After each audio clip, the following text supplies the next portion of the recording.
Assalamualaikum warahmatullahi wabarakatuh. Apa kabar rekan-rekan mahasiswa semua? Salam manajemen. Selamat berjumpa kembali dalam Ujar, Unpam Mengajar. Sobat Ujar, saya Agra Sadia, dosen program studi manajemen S1, akan mengajak rekan-rekan mahasiswa semua untuk mempelajari sistem informasi pemasaran dalam pembahasan mengenai lingkungan pemasaran. Jadi, jangan sampai terlewatkan ya. Tonton terus di Sasmita Jaya TV, berbagi untuk negeri.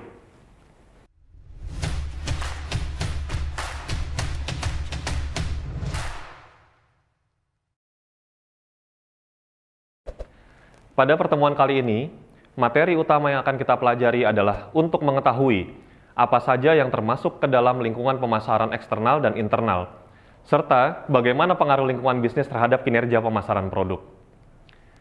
Baiklah Sobat Ujar, sebelum kita memulai penjelasan materi kedua mengenai lingkungan pemasaran, apakah Sobat Ujar masih ingat apa itu lingkungan pemasaran?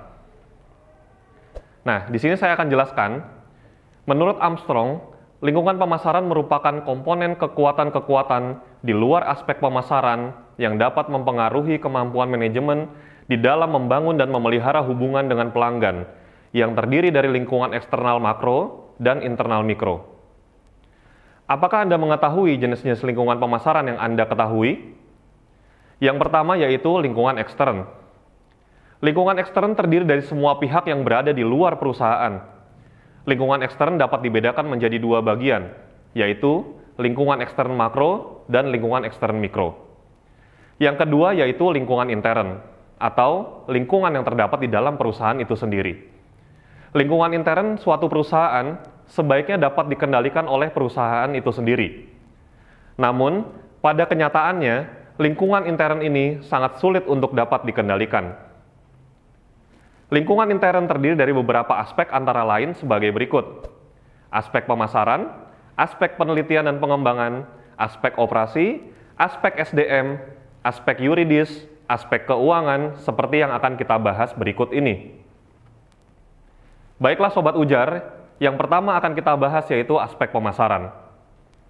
Aspek pemasaran merupakan hal yang paling penting dalam suatu lingkungan intern pemasaran. Aspek pemasaran berguna dalam memetakan pasar, antara lain dengan menentukan segmentasi pasar, sehingga kita dapat mengetahui sasaran dalam kegiatan pemasaran. Aspek yang kedua adalah aspek penelitian dan pengembangan. Aspek penelitian dan pengembangan bertujuan untuk mengetahui situasi dan kondisi yang ada di sekitar lingkungan pemasaran. Aspek ini dapat dilakukan dengan cara menganalisa kondisi pasar, menganalisa kompetitor, dan mempersiapkan strategi promosi. Aspek ini juga sangat penting bagi kemajuan usaha ke depan. Sebagaimana kita ketahui bahwa perusahaan-perusahaan besar saat ini memiliki divisi Research and Development atau yang kita kenal dengan R&D, yang memiliki tugas riset dan pengembangan, baik itu dari sisi produk maupun hasil produksi. Aspek yang ketiga adalah aspek operasi. Aspek operasi erat kaitannya dengan pelaksanaan operasional di dalam kegiatan pemasaran. Kegiatan pemasaran dapat berjalan dengan lancar dengan mempersiapkan fasilitas dan sarana-sarana yang dibutuhkan. Selain itu, aspek operasi juga berhubungan dengan kuantitas kapasitas produksi dan teknologi yang digunakan di dalam proses produksi itu sendiri. Aspek yang keempat yaitu aspek SDM. Sumber daya manusia merupakan aset bagi sebuah perusahaan. Kita semua tentu mengetahui pentingnya memenuhi kebutuhan sumber daya manusia dalam sebuah kegiatan pemasaran. Pemenuhan tersebut mencakup jumlah pegawai, kualifikasi pegawai, rekrutmen, seleksi, dan pemberian kompensasi yang memadai. Aspek kelima yaitu aspek yuridis. Aspek yuridis erat kaitannya dengan legalitas atau pemenuhan standar peraturan atau hukum yang berlaku. Aspek yuridis bertujuan untuk mengetahui apakah kegiatan bisnis atau pemasaran dijalankan sesuai dengan prosedur atau ketentuan hukum dan memiliki izin operasional yang berlaku di suatu wilayah. Aspek yang keenam atau aspek yang terakhir yaitu aspek keuangan.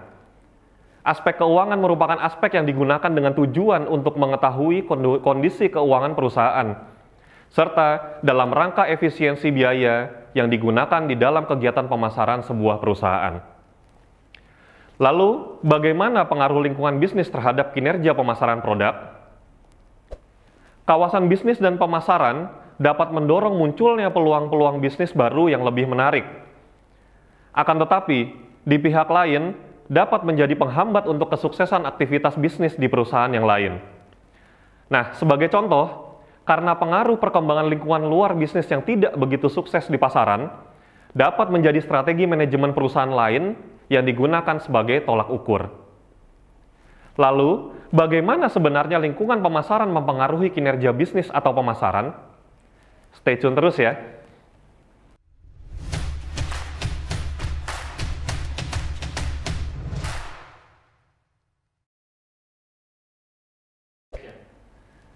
Baiklah Sobat Ujar, kembali lagi bersama saya dalam Ujar, Unpam Mengajar. Sebelum kita membahas lingkungan pemasaran yang mempengaruhi kinerja bisnis atau pemasaran, maka perlu diketahui jenis-jenis lingkungan pemasaran. Setelah itu, kita juga perlu mengetahui bagaimana lingkungan bisnis mempengaruhi kinerja pemasaran. Mari kita bahas yang pertama, yaitu apa saja jenis lingkungan pemasaran itu. Yang pertama yaitu lingkungan eksternal. Lingkungan eksternal terdiri dari semua pihak yang berada di luar perusahaan. Lingkungan eksternal dapat dibedakan menjadi dua bagian, yaitu lingkungan eksternal makro dan lingkungan eksternal mikro.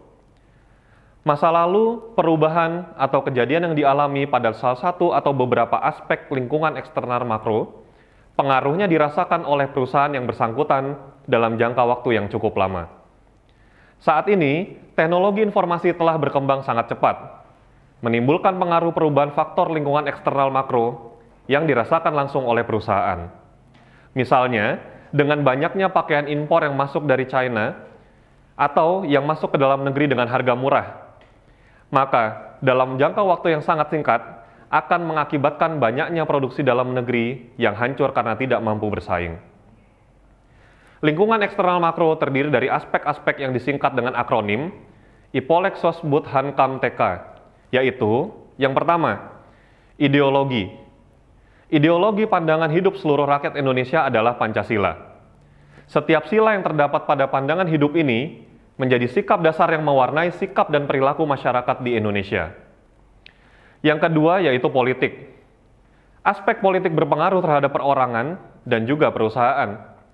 Berbagai peraturan perundang-undangan akan mengarahkan, membatasi, dan mengawasi setiap aktivitas perusahaan.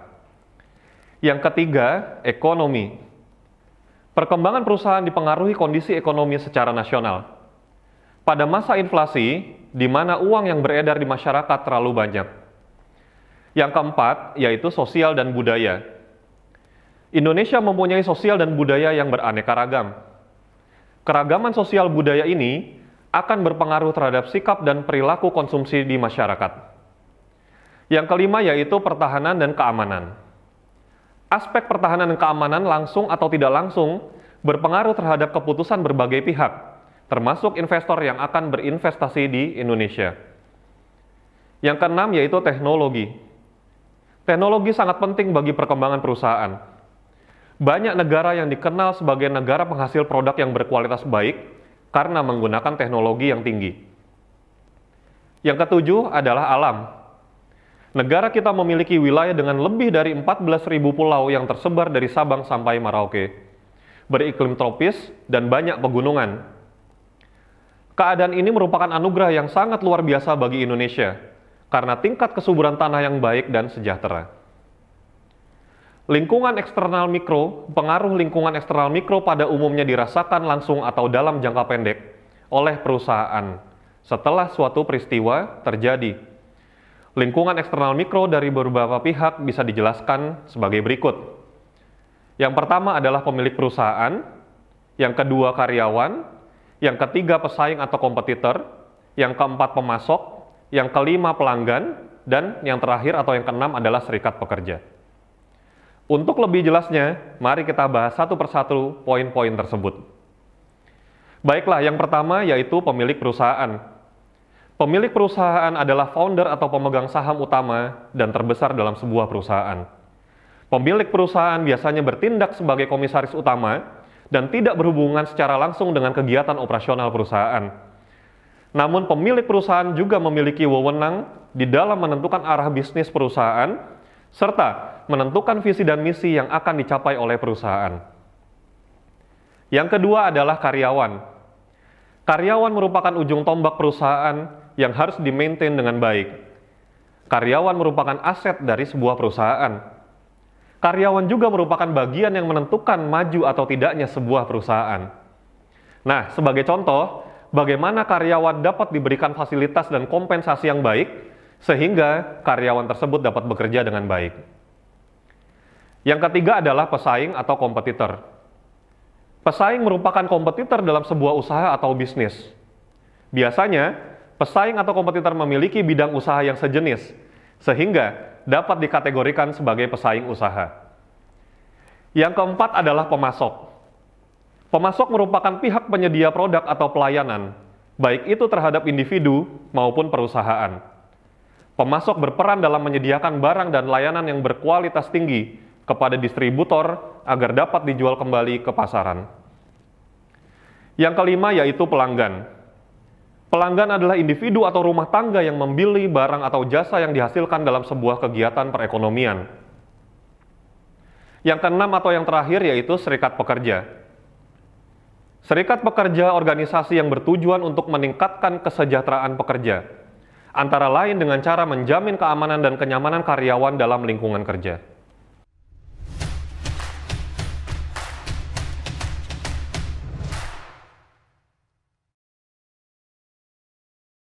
Baiklah Sobat Ujar, berikutnya kita akan membahas mengenai lingkungan intern. Lingkungan intern maksudnya adalah lingkungan yang terdapat di dalam perusahaan itu sendiri. Lingkungan intern suatu perusahaan sebaiknya dapat dikendalikan oleh perusahaan itu sendiri. Namun, pada kenyataannya, lingkungan intern ini sangat sulit untuk dapat dikendalikan. Lingkungan intern terdiri dari beberapa aspek sebagai berikut. Aspek pemasaran, aspek penelitian dan pengembangan, aspek operasi, aspek SDM, aspek yuridis, dan aspek keuangan. Dan yang terakhir atau yang ketiga yaitu pengaruh lingkungan bisnis terhadap kinerja pemasaran produk. Kawasan bisnis dan pemasaran dapat mendorong munculnya peluang-peluang bisnis baru yang lebih menarik. Akan tetapi, di pihak lain, dapat menjadi penghambat untuk kesuksesan aktivitas bisnis di perusahaan yang lain. Sebagai contoh, karena pengaruh perkembangan lingkungan di luar bisnis yang tidak begitu sukses, dapat menjadi strategi pemasaran perusahaan lain sebagai tolak ukur. Sebagian besar faktor lingkungan intern bisnis masih dalam kekuasaan manajemen pemasaran untuk mengaturnya. Sedangkan lingkungan eksternal perusahaan berada di luar kekuasaan manajemen perusahaan. Ini merupakan suatu fakta upaya memaksimalkan kinerja lingkungan eksternal bisnis. Pemasaran sebagai sistem yang memotivasi seseorang manajer pemasaran untuk berinteraksi seperti pelanggan, variabel penjualan, dan lingkungan yang dapat kita lihat dari gambar di samping ini. Dapat dijelaskan pada gambar di samping ini, yaitu pelanggan. Pelanggan seperti yang sudah dijelaskan tadi, merupakan individu atau rumah tangga yang menggunakan suatu barang atau jasa yang kemudian dapat dilihat pada poin berikutnya, yaitu poin variabel penjualan. Di dalam variabel penjualan, poin-poin seperti produk, harga, promosi, dan distribusi. Sementara, untuk lingkungan mencakup kondisi ekonomi, teknologi, peraturan pemerintah, politik, kompetisi, dan perubahan sosial.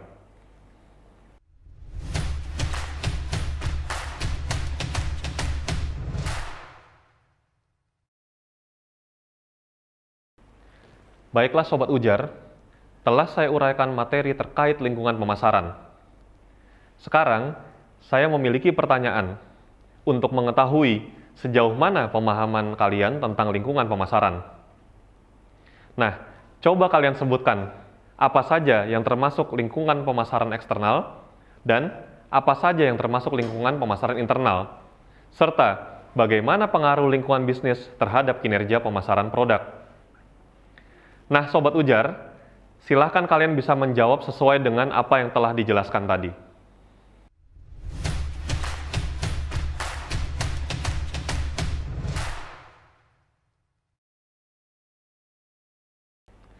Sobat Ujar, tak terasa kita sudah berada di penghujung acara. Dari materi yang sudah saya sampaikan tadi, bisa kita simpulkan bahwa, pertama, lingkungan pemasaran terdiri dari lingkungan internal dan lingkungan eksternal. Lingkungan internal terdiri dari aspek pemasaran, aspek penelitian dan pengembangan, aspek operasi, aspek SDM, aspek yuridis, aspek keuangan, dan lain-lain. Sementara, lingkungan eksternal terdiri dari lingkungan eksternal makro dan lingkungan eksternal mikro.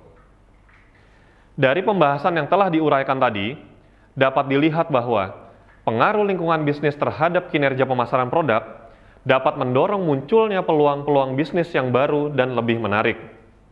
Akan tetapi, di pihak lain dapat menjadi penghambat untuk kesuksesan aktivitas bisnis perusahaan lain.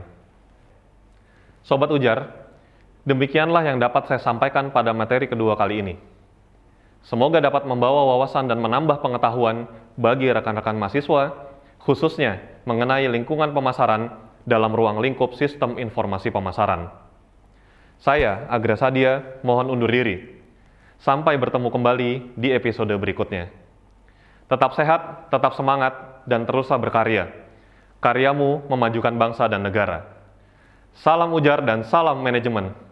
Wassalamualaikum warahmatullahi wabarakatuh.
Thank you.